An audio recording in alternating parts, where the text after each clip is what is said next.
Shalom teman-teman yang ada di rumah, apa kabar semuanya? Kak Ridit sangat merindukan teman-teman yang ada di rumah.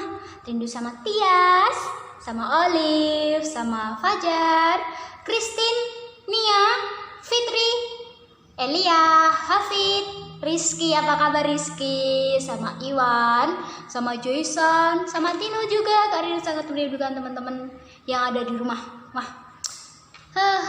Sebenarnya Kak Ridit sudah antusias banget untuk pergi ke Sugiwaras, tapi karena keadaan corona, jadi kita bertemu via online saja. Nah, teman-teman yang di rumah, saat ini Kak Ridit mau menyampaikan kebenaran firman Tuhan nih, mau bercerita tentang kasih. Semuanya tahu ya, pasti semuanya sudah tahu apa itu kasih. Ya, kita mau belajar sama-sama tentang kasih. Kasih, kasih. Nah, kita mau belajar bersama-sama nih tentang kasih. Teman-teman yang ada di rumah, kita mau berdoa dulu sebelumnya ya. Kita mau berdoa untuk belajar firman Tuhan. Mari kita satu dalam doa. Bapa dalam surga, Bapa yang penuh kasih, terima kasih Tuhan untuk berkat-Mu. Kami boleh bertemu dalam via online. Biarlah Tuhan apa yang boleh kami pelajari hari ini boleh menjadi berkat bagi teman-teman yang ada di Sugiwaras dan juga dapat menjadi berkat bagi anak-Mu juga. Tuhan, saat ini kami mau belajar bersama-sama, kiranya Engkau siapkan hati dan pikiran kami supaya kami boleh mempelajarinya dan boleh menerapkannya dalam kehidupan sehari-hari. Hanya di dalam nama-Mu Tuhan Yesus Kristus kami berdoa dan mengucap syukur. Haleluya. Amin. Oke teman-teman, kita mau buka Alkitab kita dari Matius pasal yang ke-22. Pasal 22 ayat yang ke-39. Kita mau belajar bersama-sama satu ayat saja, tapi kita mau benar-benar melakukannya. Oke, kita baca. Kak Ridit yang akan membacakannya ya. Ayat yang ke-39, dan hukum yang kedua yang sama dengan itu ialah kasihilah sesamamu manusia seperti dirimu sendiri. Nah teman-teman, dari ayat ini kita mau belajar bersama-sama untuk mengasihi sesama kita. Nah teman-teman yang dikasihi Tuhan, teman-teman tahu nggak yang namanya pipa saluran air? Kita mau belajar sama-sama nih dari sebuah benda yang ada yang warna putih, ada yang warna abu-abu, juga ada yang dari besi, ada yang dari atom juga. Namanya pipa. Teman-teman pasti tahu ya, pipa saluran air. Dalam bahasa Jawa disebut pralon. Nah, pipa saluran air kalau kita lihat, kalau di kali ada pipa, itu untuk menyalurkan air. Dari situ kita belajar bersama-sama. Kalau pipa itu menyalurkan air, tapi kalau kita anak-anak Tuhan, kita harus menjadi saluran berkat. Saluran berkat bagi orang-orang yang ada di sekitar kita. Buat teman-teman kita, buat keluarga kita, juga buat sahabat kita. Oke, kita mau sama-sama belajar untuk mengasihi mereka. Kasihilah sesamamu manusia seperti dirimu sendiri. Kalau kita belajar dari sini, kita mau sama-sama belajar untuk mengasihi mereka seperti kita mengasihi diri sendiri. Caranya gimana sih Kak kalau kita mau mengasihi sesama kita tapi dengan seperti diri sendiri? Caranya yaitu yang pertama kita belajar bersama-sama yaitu untuk bisa menolong. Nah teman-teman, kita mau belajar dari orang Samaria yang murah hati ini. Jawab Yesus, adalah seorang yang turun dari Yerusalem ke Yeriko. Ia jatuh ke tangan penyamun-penyamun yang bukan saja merampoknya habis-habisan, tetapi yang juga memukulnya, dan yang sesudah itu pergi meninggalkannya setengah mati. Kebetulan ada seorang imam turun melalui jalan itu. Ia melihat orang itu, tetapi ia melewatinya dari seberang jalan. Demikian juga seorang Lewi datang ke tempat itu. Ketika ia melihat orang itu, ia melewatinya dari seberang jalan. Lalu datang seorang Samaria yang sedang dalam perjalanan ke tempat itu. Dan ketika ia melihat orang itu, tergeraklah hatinya oleh belas kasihan. Ia pergi kepadanya lalu membalut luka-lukanya. Sesudah ia menyiraminya dengan minyak dan anggur. Kemudian ia menaikkan orang itu ke atas keledai tunggangannya sendiri, lalu membawanya ke tempat penginapan dan merawatnya. Keesokan harinya, ia menyerahkan 2 dinar kepada pemilik penginapan itu Katanya, "Rawatlah dia, dan jika kau belanjakan lebih dari ini, aku akan menggantinya waktu aku kembali." Siapakah di antara ketiga orang ini, menurut pendapatmu, adalah sesama manusia dari orang yang jatuh ke tangan penyamun itu? Jawab orang itu. Orang yang telah menunjukkan belas kasihan kepadanya. Kata Yesus kepadanya, "Pergilah dan perbuatlah demikian."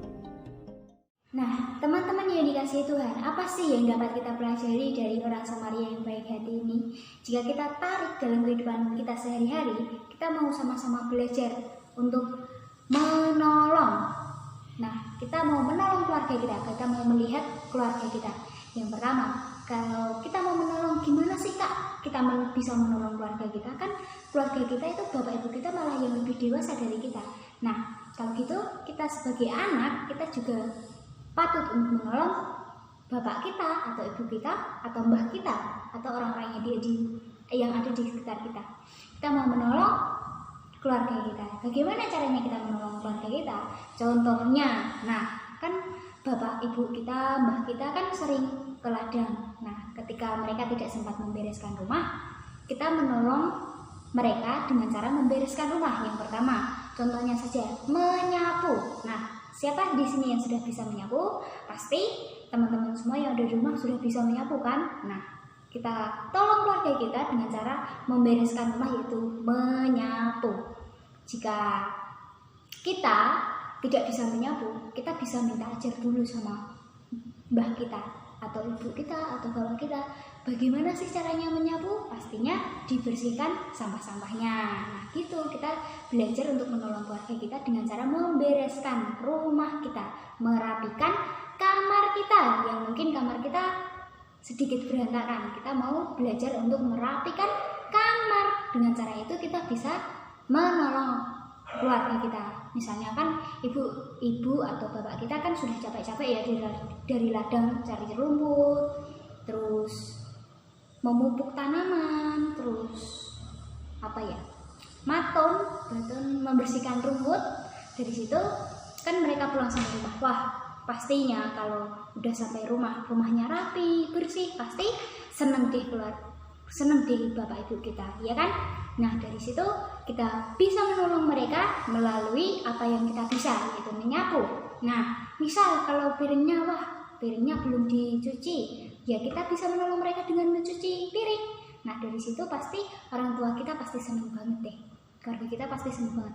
Wih, ternyata anak saya sudah bisa menyapu, sudah bisa mencuci piring. Nah, dari situ kita bisa belajar bersama-sama nih dari orang Samaria. Kan orang Samaria menolong orang yang dirampok. Masa kita mau menunggu orang yang dirampok? Kan nggak mungkin. Jadi kita mau melihat dari keluarga kita dulu, yaitu membereskan rumahnya.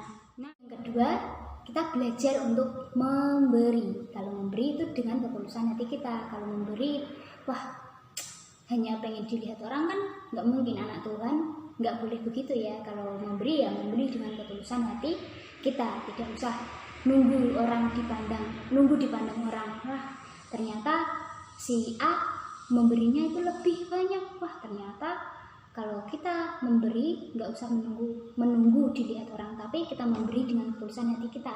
Misalnya ada teman-teman kita yang di sekolah, nggak punya uang saku, kita bisa berbagi jajan sama teman-teman kita. Misalnya kalau punya uang saku 2.000, yang 1.000 buat teman kita, buat beliin jajan teman kita. Kan teman kita lagi nggak punya saku, jadi kita memberi yang 1.000 untuk teman kita, yang 1.000 untuk kita. Kita sama-sama belajar untuk menolong, berbagi jajan lah. Kalau punya roti 1, dibagi 2 untuk teman kita. Kalau punya jajan 1, ya dibagi setengahan sama teman kita. Yang setengah kita, yang setengah untuk teman kita. Nah, dari situ kita sama-sama belajar. Yang pertama tadi apa?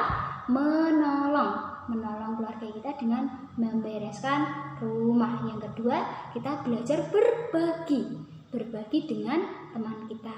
Oke?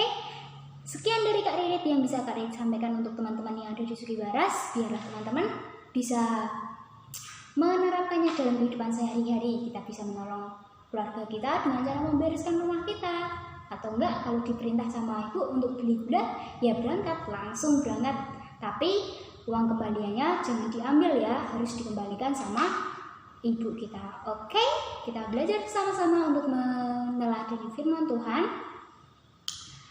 Sekian dari Kak Ridit yang dapat Kak Ridit sampaikan untuk teman-teman. Terima kasih. Kita berdoa dulu ya, kita tutup dalam doa. Mari kita berdoa. Terima kasih ya Tuhan, kami boleh sama-sama belajar untuk meneladani kebenaran firman-Mu. Biarlah apa yang menjadi kebenaran firman-Mu ini boleh kami aplikasikan dalam kehidupan kami sehari-hari. Tuhan, ajari kami untuk menolong keluarga kita ataupun orang-orang yang di sekitar kita, dan juga belajar berbagi dengan orang-orang yang di sekitar kita maupun keluarga kita juga Tuhan. Hanya di dalam nama-Mu Tuhan Yesus Kristus kami berdoa dan mengucap syukur. Haleluya. Amin. Dadah.